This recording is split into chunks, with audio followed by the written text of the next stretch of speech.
why do you think it's so important for people to have great self-esteem in the world of healing from things like trauma or narcissistic abuse, emotional abuse, those kinds of things? Well, it all comes down to self-esteem and how we hold ourselves and how we hold others and how we see the world. And with this particular topic of narcissistic abuse is about treating others in a way that is poorly based on one's ability to dominate them or control them or to manipulate them in some way. And gaslighting is all about doing things to another, again, to control and dominate them in a way where we invalidate them, where we don't give them credit for seeing things clearly. And so we minimize their intelligence, we put them down in some way. Gaslighting, the term came about from a 1944 movie in which there was a married couple, and the gentleman in the movie kept flickering these gas lights at the time in the attic of their home, and told his wife that she was imagining things when she would see the flickering. And so the term stuck from that point onward, and it's become known as a way to instigate trouble where you invalidate the other person, where you hold them as not very intelligent, less than, defective in some way, which is all characteristics of low self-esteem. So when we can identify who we are and we can start to trust our intuition, and we can separate out what happened from what we made up about what happened, we can really gain some good traction here. And there's an important distinction to make when it comes to gaslighting, for example. Gaslighting implies that the other person is crazy or not seeing things clearly. And so, like any one who's in personal development, the best thing to do in a case like that is to try it on like a coat and see if it fits. Because there are people who don't see things clearly, and there are relationships in which a person is seeing the world in a way that doesn't support him or her. But in the typical gaslighting sense, that's not the case. The case is that the one person is dominating another, and the person is not trusting in herself. Typically, it's typically the woman who's not trusting, although it can be the man. And so when we can build our self-esteem and we can identify what our intuition is telling us about a situation, it really will ground us so that we can really not listen to that negative self-talker who is the opposite of our intuition, playing on our fears, having us try to prove something that we're not, as opposed to listening to our hearts. And what is my heart really telling us?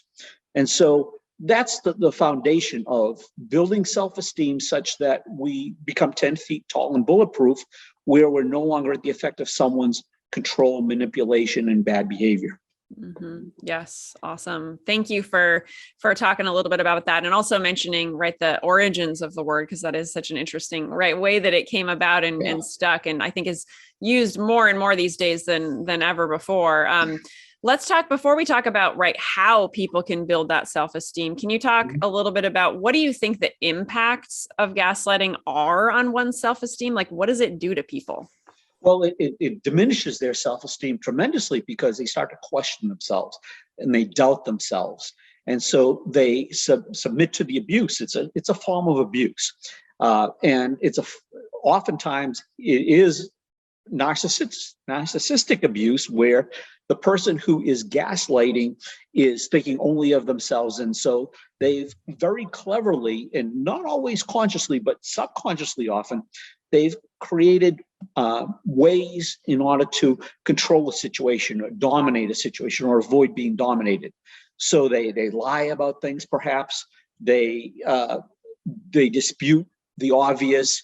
They bring doubt in the other person's mind about how they're seeing things. And so it's really important in a situation like that to get grounded so that you know what you're seeing is something that's based on your intuition and not something that you're overplaying with your fears. So getting support and running it by someone else who maybe can help you to see things that you're blind to, and maybe help you to establish a sound basis for what's real and what's vividly imagined that looks like it's real. So it's important not only to get clarity about what happened, and then separating out the interpretations that don't support you around what happened, so that you're actually you're looking at it with a sound mind. Now, even if you're not seeing things totally clearly, gaslighting can still make that whole process worse, because it could take someone who's a little bit unsure of themselves, a little bit lacking in self-esteem, where they're not sure of their personal power, they're not sure of their self-worth, their worthiness, and so the other person intuitively seeks that advantage. They seek to control and dominate and avoid being dominated. And when that happens, it can get worse. It can get to the point where the person who is gaslighting, who is a narcissistic abuser, just gets carried away. And the more that person is able to dominate, the more it's used as a tool to further control a relationship. So we'll get into, what can we do to prevent that from happening a little bit later too.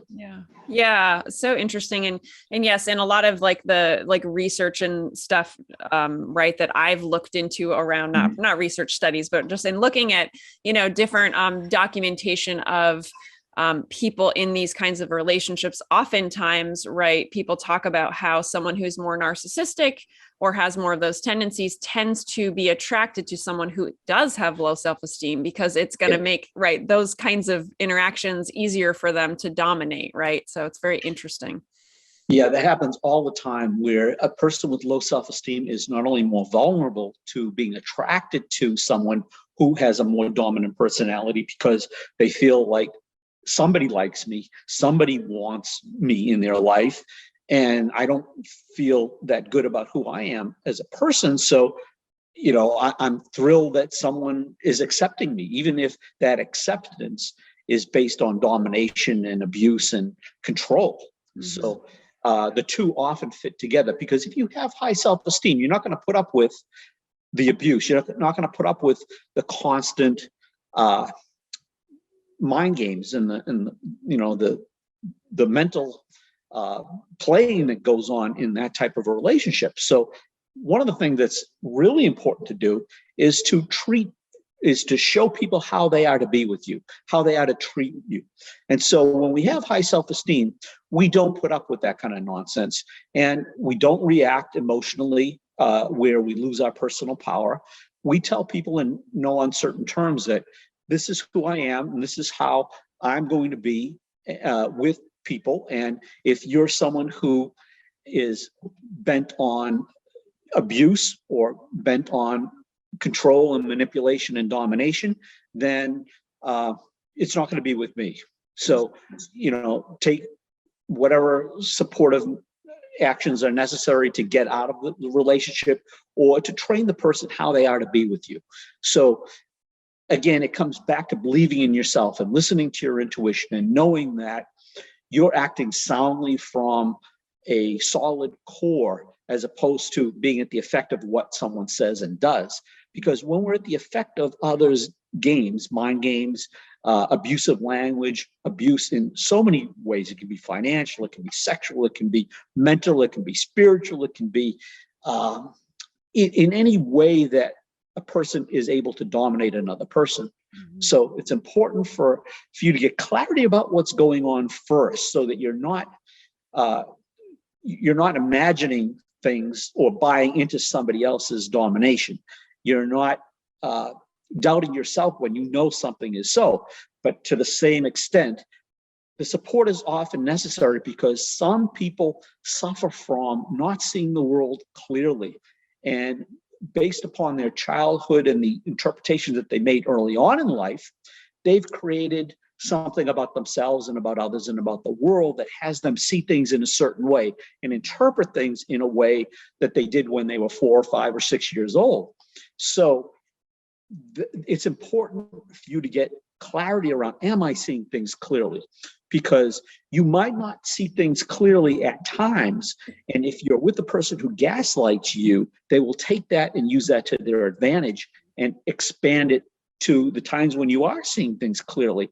And the result is you've doubted yourself to the extent that you don't know what to believe any longer. So, maybe you become a doormat, maybe you become a pacifist, maybe you apologize all the time. You let somebody run their racket, as we call it, and dominate you because you're not sure about what you're seeing accurately and what you're not seeing accurately. So it's important to get help in that respect if that fits, a description of what you're experiencing.